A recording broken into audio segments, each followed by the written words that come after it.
Well, a very, very happy Monday morning to everyone, and welcome to the John Kentera Show on YouTube, Facebook, and X. Glad you could join me.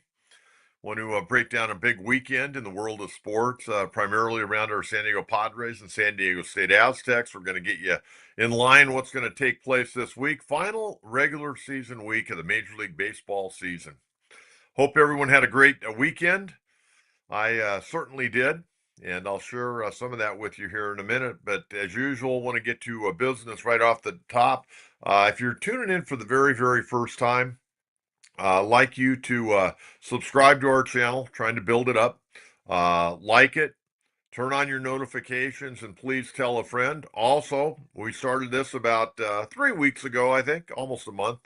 If you'd like to become a member, our Gold Glove membership for $2.99 a month. And we started this because a lot of people wanted to try to help the channel. And this is the way you can help the channel for $2.99 a month.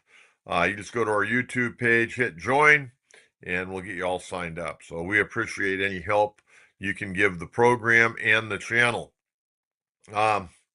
There's so much to talk about today, and I do want to start off. I found out last night that the Southern California Broadcasters Association has voted Steve Hartman, longtime talk show host on 690 and 760 and 1360 in San Diego. And Steve had been doing Fox Radio for a long period of time. Southern California Broadcasters Association has voted Steve into the Broadcasters Hall of Fame. I found out last night and sent him a nice message. And I want to congratulate my longtime colleague, great guy, a lot of great memories on the air, off the air with Steve Hartman.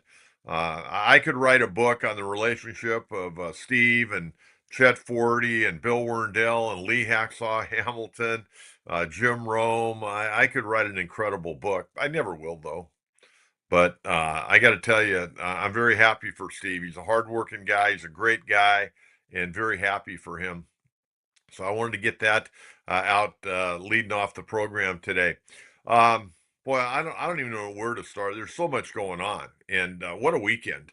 For me, the weekend kind of started on Friday afternoon. I had lunch with a couple of ball players, Garrett Frechette, who played in the Giants organization, and Winton Bernard. I think it's been pretty much chronicled my relationship with Winton. Winton got to the big leagues in 2022 after 10 years in the minor leagues. He played in Mexico this year, hit over 300, had a great year in Mexico. We had a great lunch on Friday together. And then I stayed home. I was going to go to a high school football game, but you know what? I wanted to stay home and watch Clayton Kershaw's final ball game, and I did that. Luckily, I have Apple TV, and I pay my $9.99 or $12 a month for Apple TV, primarily for. I'm not a big movie guy on Apple. My wife watches Prime Video all the time, but I get it because of baseball. Padres have been on Apple TV quite a bit, and I don't want to miss a ball game. So I watched Kershaw. And, first batter of the game, Helio Ramos, boom, out of the ballpark. And I'm going, oh, man, this could be ugly. Well, he hung in there for, 4 1/3. Dodgers came back and won the ball game. He didn't get the loss, and everybody was hugging and kissing up there at Dodger Stadium on Friday night. So, I watched the Padre game earlier in the day. And then Saturday, I kind of hung around, watched a little football, and then went to the Aztecs game. And I'll talk more about that. But what an incredible game. I mean, people in the press box were like looking at one another going, can we believe this? They ended up beating Cal 34-0. But I'll talk more about that. And then last night, after, big day of NFL and everything that went on yesterday in the world, I went to the American Legion baseball meeting down at Felipe's on Kearney Villa Road. And marvelous. I've been involved with that since I think 2019. We brought American Legion baseball back to San Diego, and I'm one of the advisors for the committee. And I sat with John Edmond, Tommy Edmond, the infielder, outfielder of the Dodgers. His father, head baseball coach, La Jolla Country Day. Spent about 3 hours with John Edmond last night. We talked about Tommy. We talked about baseball in San Diego. And more importantly, we talked about, keeping American Legion baseball going. They just had their 100th anniversary this past summer. And, one of the things, we try to make it to where the players don't have to pay any money. And we're always looking to, get some donations, and we're trying to make it to where the players don't have to pay like travel ball. Not everybody can afford travel ball. And so when this came about in about 2019 and I went to a meeting, I wanted to be a part of this. And I wasn't sure where it was going to go, but it went from like 4 teams up to, 16 teams. And I think we had 14 this last year. Um, Baseball is baseball, man. You want to have as many guys playing baseball as possible. And we try to make it very affordable. We haven't charged the kids at all in the 6 years we've been playing. And we want to keep it that way. So if anybody out there wants to donate, get a hold of me and you can donate to the American Legion baseball program. And it's run by the high school coaches and it's a good deal. But I spent about 3.5 hours at a meeting last night, came home, got ready for the show today, and all fired up about the program. Okay, before we get into the Padres, and they finished their road trip 3-3, 1-2 against the Mets at Citi Field. They lost Friday night in Chicago. They come back, they win the final 2 games. They got to play better baseball, or their season will be over sometime next week. But we'll get into that. So they finish the road trip 3-3. They come home tonight, 1-3 against the Milwaukee Brewers. I don't know how Milwaukee's going to play it. They got Freddie Peralta going. Guys won 17 games. Going against Nick Pivetta, going to be a hell of a matchup tonight at Petco Park at 6:40. But I don't know how Pat Murphy's going to play it. I think I know how Pat Murphy's going to play. He's going to run his guys out there. They clinched the NL Central yesterday for the 3rd straight year. And I was racking my brain about this Milwaukee ball club. And I was thinking about, who could be the manager of the year. Pat Murphy was the manager of the year last year. And when I start looking at it this year, I guess, you could give it to Rob Thompson in Philadelphia if you wanted to do that. You could give it to Craig Counsell, who's going to get in as a wild card with the Cubs. Mike Schilt, maybe would get some votes. Dave Roberts may get some votes, everything he's had to overcome this year. But I got to be honest with you. I think Pat Murphy wins this award again. And, I would have never thought that when Pat Murphy was the interim manager in San Diego back in 2015. There's no way. But, man, he has done a great job. He left here when they brought in Andy Green, got a job with the Milwaukee Brewers, Craig Counsell, and Craig Counsell played for Pat Murphy at Notre Dame before Pat left Notre Dame to coach at Arizona State. And he had a great run at Arizona State. Then the Padres hired him. He worked up to AAA, and then when they blew out Buddy Black with a 32-33 record in 2015, Dave Roberts managed one night against the Giants, and then they gave the job to Pat Murphy, and it didn't go well. It really didn't go well. But man, I give Pat Murphy a lot of credit. He got that ball club. If you haven't seen Milwaukee play a lot, they're really good. They're very aggressive. And they don't give away at bat. They're a really, really good baseball team. And that's why they've got the best record in baseball. And I don't know what they're going to do in the postseason, but I'll tell you, this is a very formidable opponent. And the Padres got, 3 tough games, Monday, Tuesday, Wednesday afternoon. Then they're off on Thursday. Then they got the Arizona Diamondbacks coming in. So it's going to be a good week of baseball. The magic number right now for the Dodgers, combination of Dodger wins and Padre losses, is 3. So right now the Padres are 3 games back of the Dodgers. Dodgers are off today. They'll play Arizona tomorrow. Then they finish up in Seattle Friday, Saturday, Sunday. But let's take a look at the National League standings right now, because the standings, everything's pretty much done as far as division. I mean, the Dodgers are, their magic number is 3, but we're still alive here in San Diego. But the thing that really irritates all of us is the Dodgers were like the maitre d'. They had the division title on a silver platter for the Padres, and the Padres didn't take it. The Dodgers were walking around like this, wanting to, give the silver platter to the Padres, and the Padres didn't want to take it.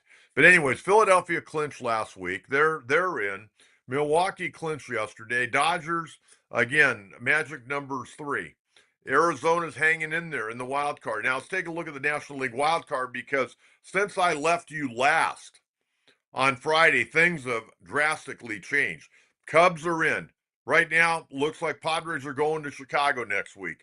The Cincinnati Reds are tied right now, record-wise, with the New York Mets, but they hold the tiebreaker. If we were playing the playoffs today, the Reds are in.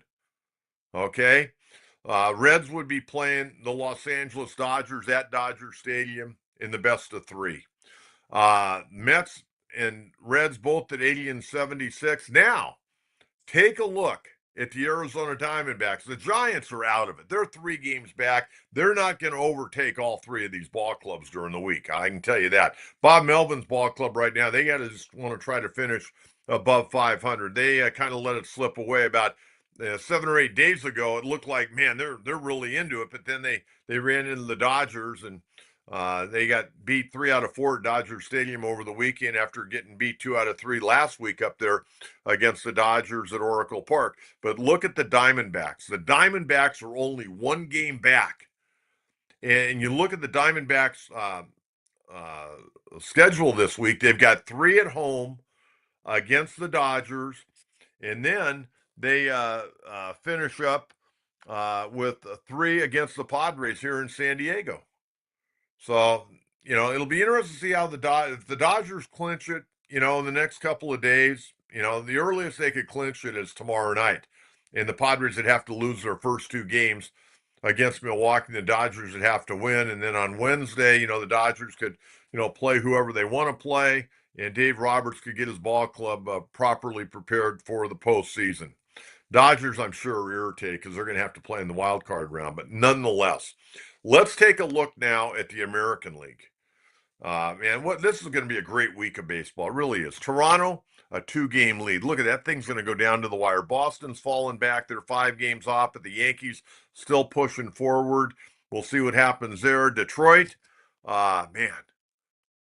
Detroit is just falling apart. And look at the Guardians. Guardians are absolutely on fire. They're 1 game back. That series over the course of the year has been amazing between Detroit and Cleveland. Some great baseball games, but Detroit had that huge lead, and they've let it slip away.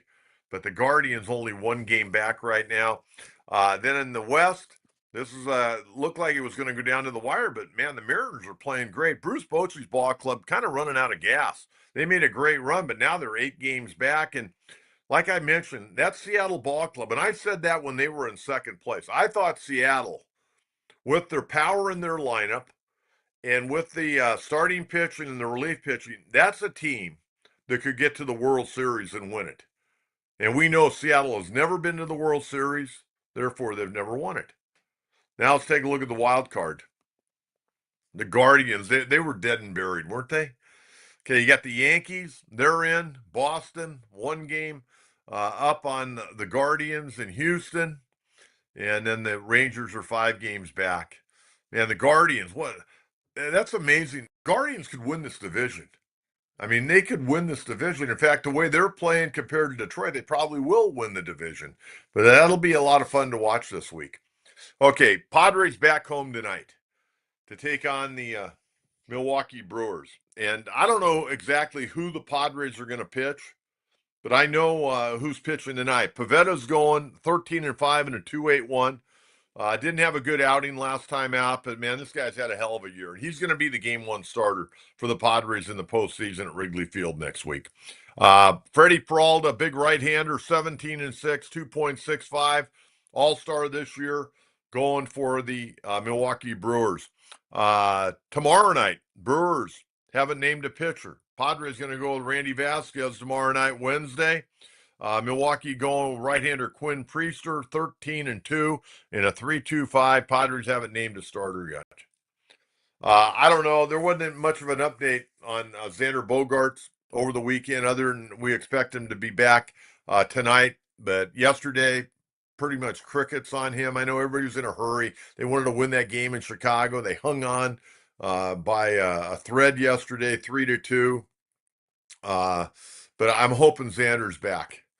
And, even if he's not back right now, just, hey, if you got to wait an extra day or two, I'm okay with that. I said last week when they said, well, he may play on the road trip, maybe in Chicago. You know what? Wait till he gets home. Don't make the guy fly across the country. Let him have those extra 2 or 3 days. That could make a difference. He may make him feel a little bit better because he was working his tail off over in Arizona. So, we'll see how it goes. But, if he could get, I don't know, 12, 15 at bats this week, it'd be great. It'd be great. But, you go back and look over the weekend. Padres lost on Friday night 4-3. They certainly had their chances, couldn't get it done. Dylan Cease, oh man, goes to 8-12 ERA at 4.64. Very frustrating. I'm not going to get into that a whole lot. Padres only had 2 extra base hits, both doubles on Friday night. Laureano and Jackson Merrill. Jackson Merrill yesterday had his 15th homer. Had another hit yesterday.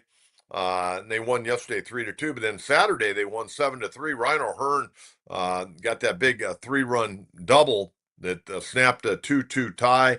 O'Hearn had a good ball game on Saturday. Ended up, with the game-winning hit. Freddie Fermin had a couple of hits.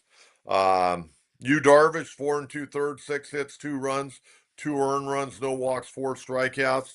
And then yesterday, Michael King got into the 6th inning, walked the bases loaded, had to bring him out. Morahone was able to strike out a batter, get a pop-up, strike out another batter, left the bases loaded in the 6th inning. King ended up getting the win. He pitched better, but he still didn't look all that comfortable out on the mound.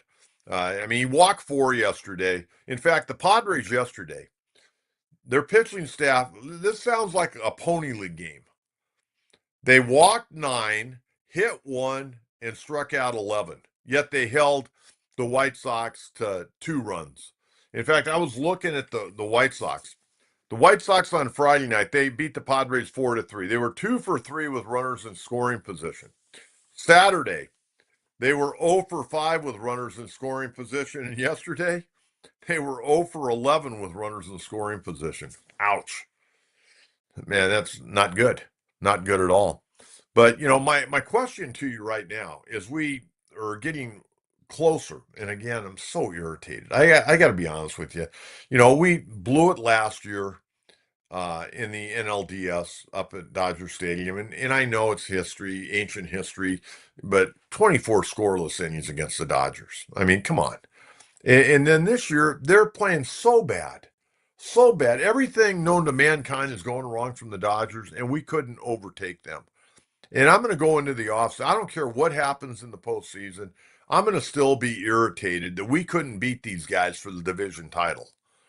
And, you beat them for the division title, you get home games. Now we got to go to Chicago. And who knows what's going to happen there? Who knows who they're going to pitch, what the weather's going to be like? You never know. But I know this. If the Padres come out with the right attitude, they can beat anybody. But I am concerned about the pitching. And I would ask you right now, we're going to get out to our live questions right now on Coach's Crew. Pavetta's got to throw game number 1. I'm leaning towards Michael King in game number 2.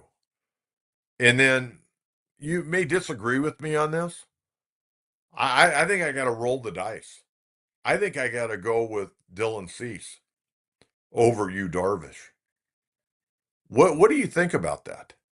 Give me your opinion on that. I'm going with Pavetta. I think I'm going with King. I feel pretty good about that. He was okay. Yeah, he wasn't great. He wasn't the typical Michael King, but hey, the guy's made 4 starts in 4 months. Okay, let's give him a little bit of a grace period.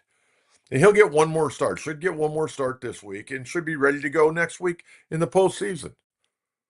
But I think I got to go with the guy that's got the best stuff on the entire staff. He's inconsistent and he drives you absolutely crazy. But I think I got to roll the dice with Dylan Cease. So give me your opinion on that.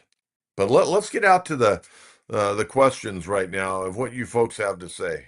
There should be a lot of conversation today. And I don't care if you're a Padres fan, Dodger fan, Giant fan, Diamondbacks fan, New York Yankees fan. I want to hear from you baseball fans this week. This final regular season week of the baseball season. Isabel, hi, Coach. As a Dodger fan, I think the Dodgers being in a wild card would be a good thing this year. Well, I'll tell you what, the Dodgers, when they line up their pitching staff the way they want to with Yamamoto, and I would imagine it's going to be, Glass now. You got Snell. Somebody told me the other day that, Kershaw may end up being an opener for like Glass now. I'm not buying that. I don't know if Kershaw even pitches in the postseason. But I'll tell you, the guy that I think is going to be a real key for the Dodgers is Emmett Sheehan. He threw 7 shutout innings again yesterday. That young man is pitching his tail off right now. But I think the Dodgers are in very good shape for their starting pitching, and I think if you take a guy like Sheehan and put him in the bullpen, you're sitting in pretty good shape. Getting Alex Vesia back, the left-hander, the kid from Steel Canyon High School, that's very important. Tanner Scott's throwing the ball a little bit better. Kirby Yates hasn't been great. Anthony Banda, the left-hander, is awful good. Blake Trinan's been awful. I got to believe this could be Blake Trinan's last year. I mean, he is. I mean, he's 1-7, high ERA, ball not moving around like it normally did. So Dave Roberts is going to have to navigate that bullpen, but I think they got enough arms to do that. They're hoping to get Brock Stewart back. I also think they're going to try to get Roki Sasaki a couple of innings this week out of the bullpen and see if they could use him in the postseason. And we'll see. You got Ohtani. I think Ohtani pitching tomorrow, I think. And, Ohtani can go 5 innings. We know he can go 5 innings, and then you can go to the bullpen. So, I mean, if you got Yamamoto, Glasnow, Ohtani, Blake Snell, what more starting pitching you need? And you got Emmett Sheehan who can come in the 5th inning and probably throw the 6th, 7th, and 8th, and then you can go to the bullpen if you need to go to a closer. Or Sheehan, if he's going strong, you let him pitch if you got a lead. I think Emmett Sheehan's going to be the secret weapon for the Dodgers in the postseason, Isabel. Thank you very much. Hey, I need some answers today from you folks out there. Sam Sanford, hope you had a good weekend. Even though we'll make the playoffs, I still kind of see this is a disappointing year, and I'm too greedy for thinking we should have won the division. No, I think the division was there. I don't know when the division will be up for grabs like it was this year. I mean, it was totally up for grabs, and we didn't take it. The other thing that we need to talk about a little bit is these players playing with a little more fire. I put a tweet out, I think it was on Friday night. It might have been after the loss on Friday night. And I said, and you guys can agree with me, and I know some people disagreed with me. Um, but my tweet was AJ Preller did his job at the trade deadline. He helped this ball club a great deal. I think Mike Schilt, even though I think most of you know I'm not the biggest Mike Schilt fan in the house, Mike Schilt and his coaches have done a good job. Now, there's times in over 162 games, let's face it, they're going to be questionable calls. I didn't question that call last week like everybody else did regarding Wandy Peralta. I know his splits, reverse splits. He's better against right-handers than left-handers, but he's got a good ground ball rate. And Brandon Nimmo, who was a left-hand hitter, hits a lot of ground balls. Didn't work out. 3-run homer. Padres get beat. But you know what? It showed me that he was trying to win a division title where I think a lot of his players, not all of them, but some of them, they're just happy to be in the playoffs. And, Fernando's played better. He's played better. He's had a good year, not a great year. Manning was having a really good year. Now, the last 2 months, he hadn't even really been all that mediocre. He's just been kind of bad. And, I think, Jackson Merrill's picked it up. He was in and out of the lineup. O'Hearn, he was having his struggles. Sheets was having his struggles lately. But O'Hearn kind of came out of it over the weekend. Arise has been pretty consistent most of the year. I think getting Freddie Fermin has really stabilized the catching situation. But right now, the Padres, their star players have to be star players. I mean, Manny Machado, and I brought this up a couple of weeks ago when people were out, well, what are Manny's numbers in the postseason? Well, they're awful. I mean, they've been awful. In 48 career games in the postseason, 191 at bats, he's hitting 215. Why is that going to change this year? I don't know. I mean, he's limping to the finish line right now. And I didn't look up his numbers in August, but I know they're not good. Thank God Colorado came to town and they played at Coors Field. That helped his numbers a little bit. But Manny Machado's been a disappointment. I'm sorry. And I just say the last 2 months, not been very good. Now, the first 4 months, very good. Very good.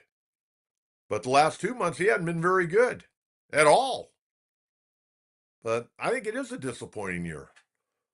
The fans keep coming out. I saw the Dodgers. They went over the 4 million mark yet again up there. But you know what? They got a bigger stadium than we do. We're packing them in. We jam them into Gallagher Square. Sam, thank you very much. But no, I'm disappointed. Hey, I don't play just to get in the playoffs. I mean, I want to get in the playoffs, whether win the division or wild card, but I'd like to win the division. We haven't won it since 2006. Sam, thank you very much. Appreciate that. Oh, Coach, your idea of using Cease in a bullpen day game in 2 or 3. Now, I wouldn't use Cease in a bullpen day. I would let him throw game 3. I don't think I want to bring him out of the bullpen. I want him to go through his regular ritual of getting, throwing down the bullpen, taking his 20, 25 minutes to get ready. But if it's a do or die game, and I know a lot of people, because of its history, would go with Yu Darvish. I think I got to go with the guy with the better stuff and roll the dice. Now, I'd have to have a quicker hook. And if I could get 3 innings, let's say the Padres go to Chicago and they split the first 2 games, whether it's game 1 or game 2, but they're in a do or die game 3. I start Cease, in the first sign of trouble, I'm going to my bullpen, and I'm going to lengthen those guys out. Hopefully, I haven't burned out Morahone and Estrada. And one of the, or 2 of the other guys. We're going to try to piecemeal that game 3. Hey, when it's game 3, loser leaves town. You do whatever the hell you have to do. If a guy's got to throw 2 innings opposed to an inning, you got to suck it up. If you can't throw 2 innings out of the bullpen this time of year, you haven't been doing your work during the year to stay strong. Doing your running, doing your throwing, doing your weight training. Hey, you get to the postseason, man. You gotta lay it on the line. You gotta suck it up and dig deep, and do whatever's going to help the ball club. It's all about helping the ball club. It's not about you. It's about the ball club. So I think I'd go with Cease and let him go 3 innings, and then, man, I'm rolling my bullpen guys in there, and I'm saying, hey, man, we need Mason Miller to go 2 innings.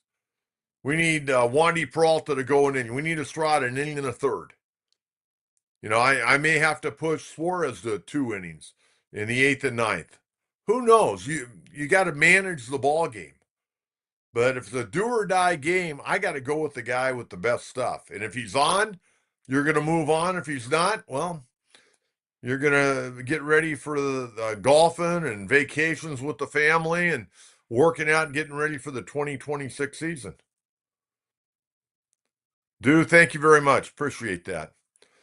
I want somebody to come in, give me an opinion. Who would you start? How would you go about this? I'm going with Pavetta King. And in a must game, I'm going with Dylan Cease. And I know a lot of people go, oh, my God, how can you do that? The guy's got a losing record and a high ERA. I'm going with it because the guy's got good stuff.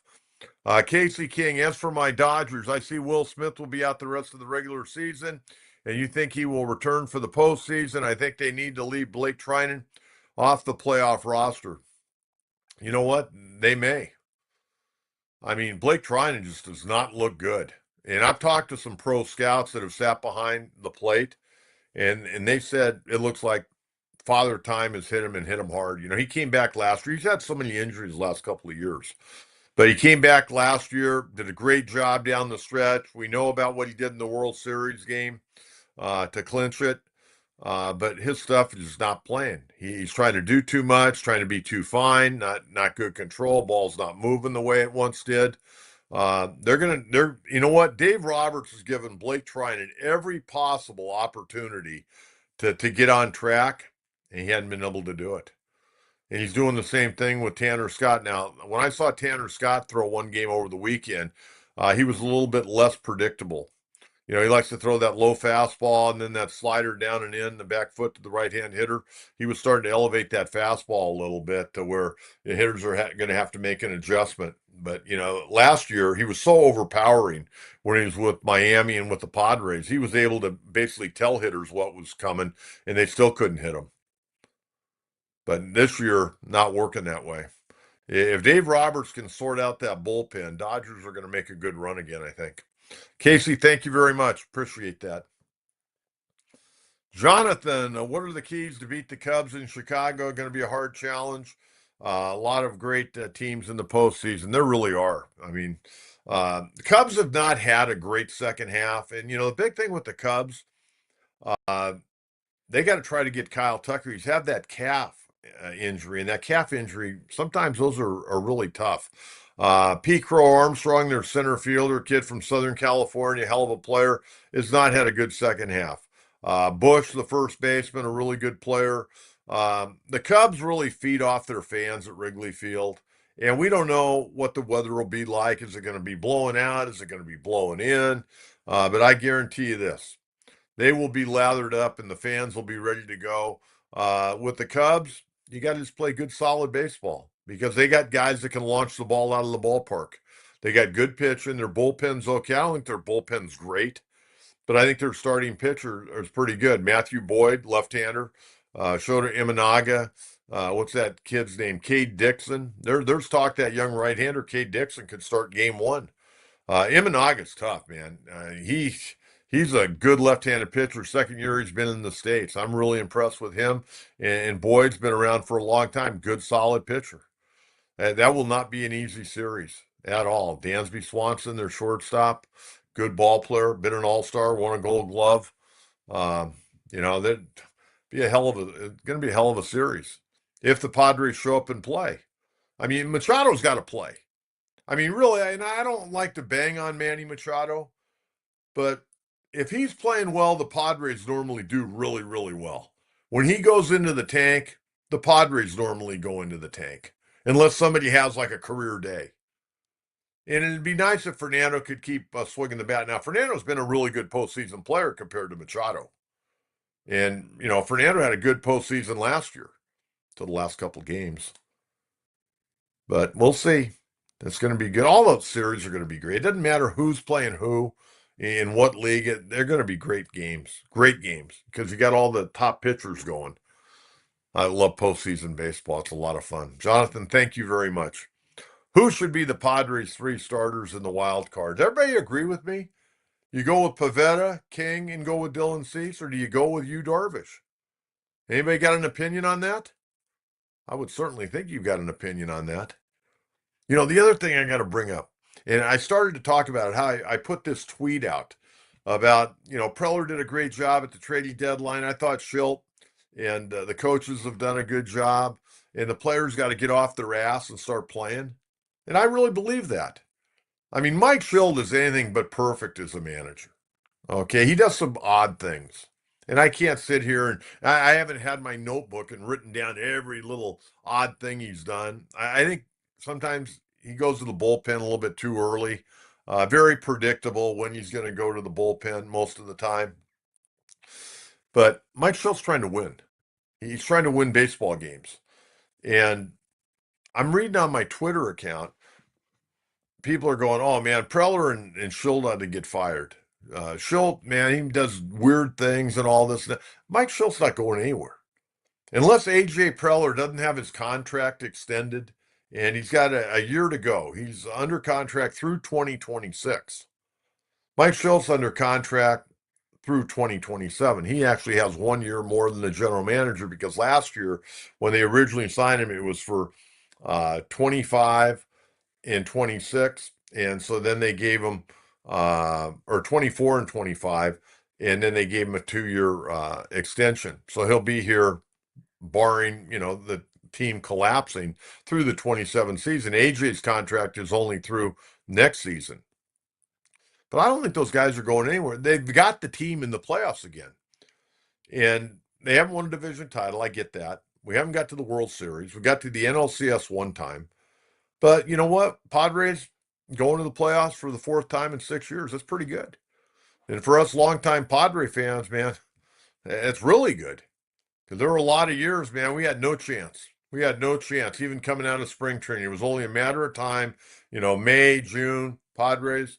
Everybody's looking forward to Charger football season. And how about those Chargers? They won again yesterday. Kick a field goal and beat the Denver Broncos. Wow. They got a good ball club, though. Hate to say it. They got a really good ball club. All right. You can keep throwing in those questions if you'd like. Okay. I got to talk about the Aztec game. They were 14.5-point underdogs going in. And Jonathan Oliveri, we talked about it on Friday. We did our little preview of the game.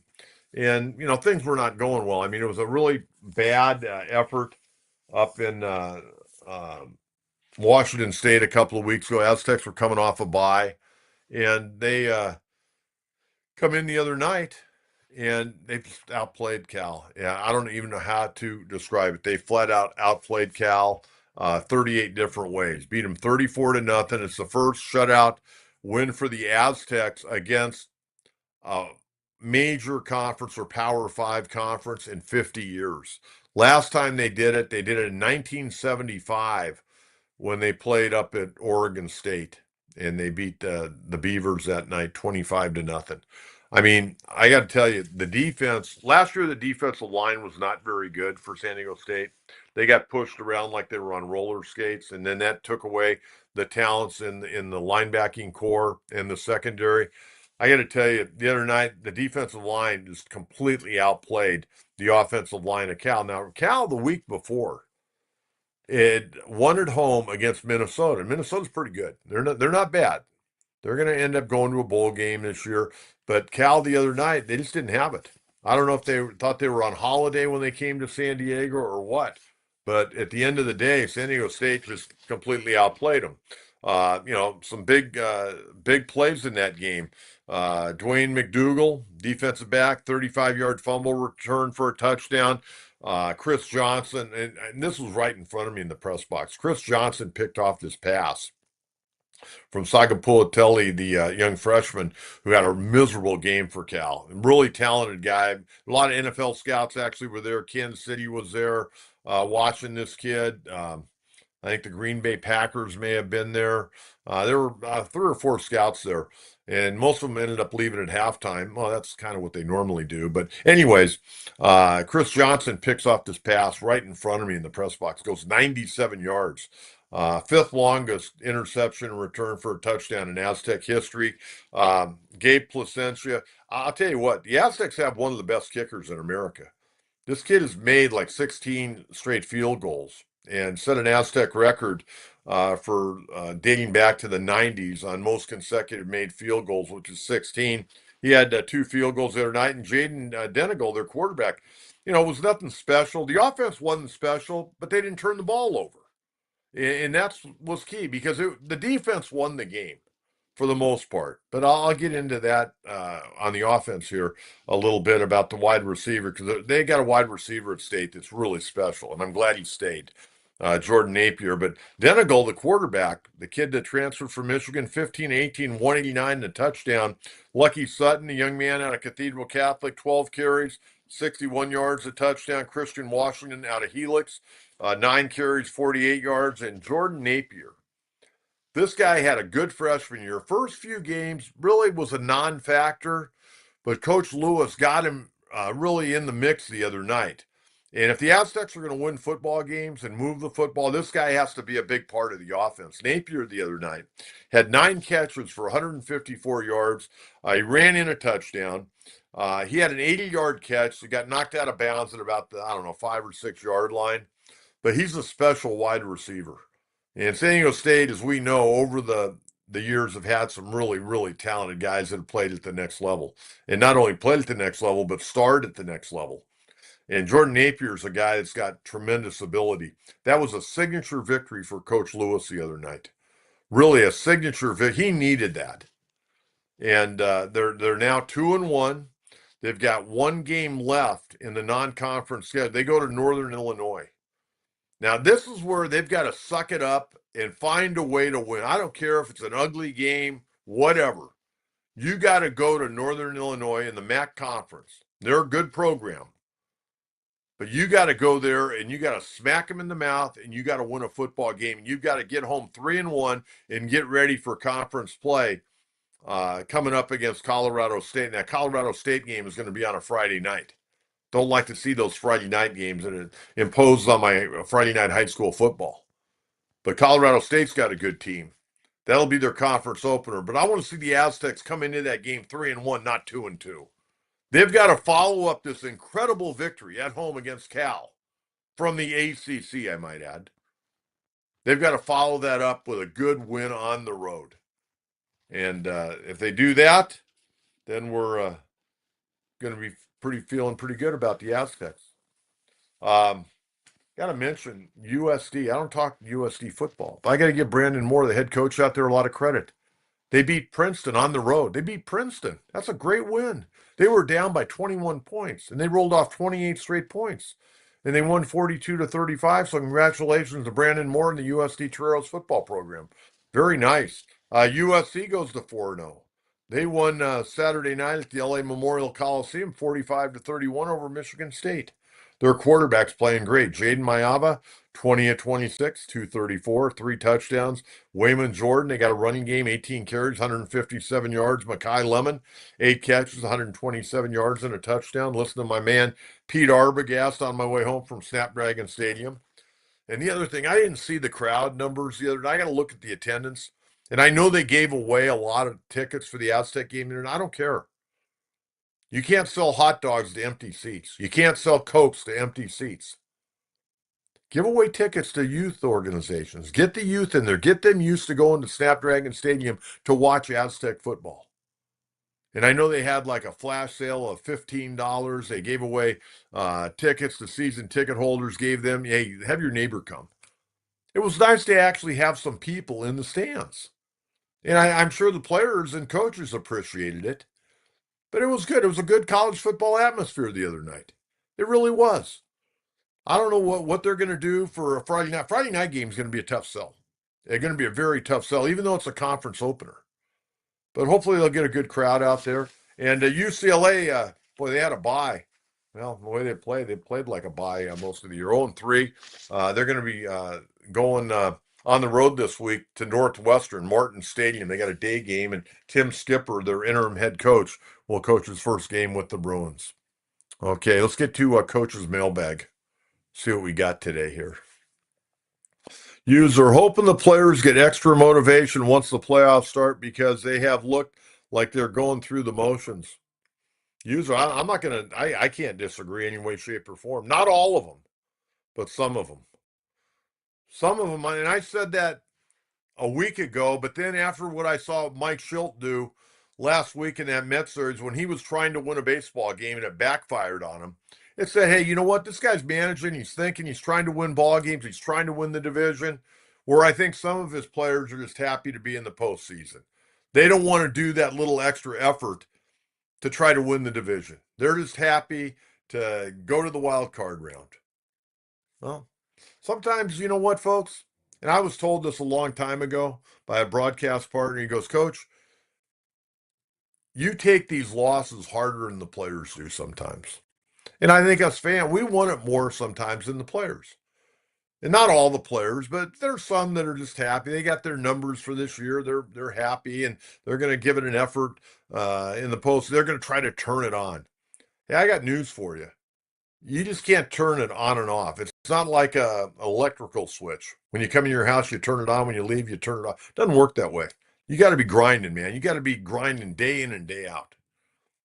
But I can't disagree. I think some of the players have gone through the motions. You know what? I don't have to name names. If you watch the games every day like I do and like a lot of you do, you know who's going through the motions and not really, playing with their hair on fire. And, once again, a lot of older players on this team. And you know what? They're going to run the same old players out there the next several years. This is our ball club for an extended period of time. And then we got to figure out what we're doing pitching. I don't know if Cease will be back. I don't think he'll be back. I'm not sure King will be back, even though he could come back at $15 million a year. Pavetta's under a contract. Darvish under a long-term contract. I don't know. There's talk. Would he retire? I don't know. Why would you retire if you're making a ton of money and you can pitch half a season? And not a shot at you. It's just that's his health and where he's at 39 years of age. Okay, what else we got here today? All right. Tired of the Dodgers always beating us out. This team is getting too old and contracts that are too high. Well, it is what it is.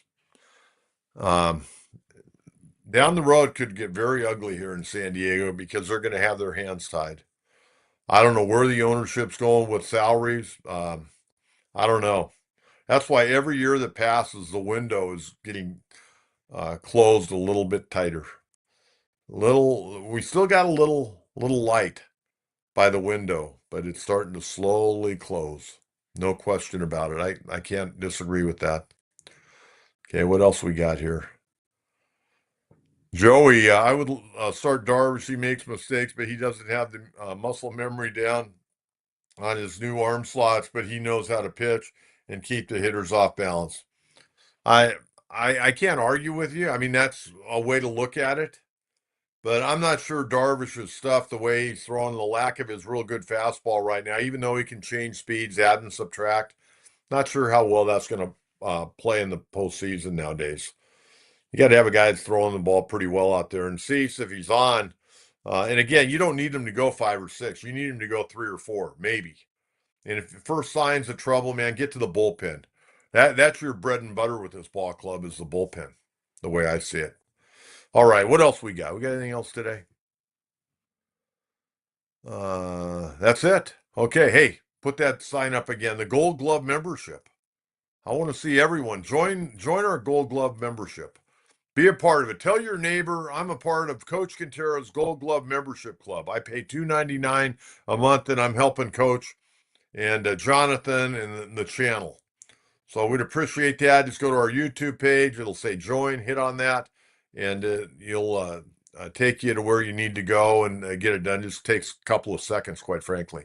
Okay, we're going to be back in on Wednesday, and we'll have a better idea where the Padres are at. Let's hope they win tonight, win tomorrow. Hope the Dodgers lose tomorrow, and so the Padres will still be alive. Wouldn't that be great? I mean, Padres win tonight. They're 2.5 games back. And I know the magic number is only 3, and I know it's a long shot at this point, but you know what? Until you're eliminated, I'm going to hold out hope. And again, please like our program. Please subscribe. Please turn on notifications, and please spread the word to your buddies out there. And even the ladies. Ladies like listening to the coach. So I'd appreciate it if you'd do that. Until Wednesday morning at 9 a.m., Coach John Kentera, have a great day, everyone. Talk to you real soon. Bye-bye.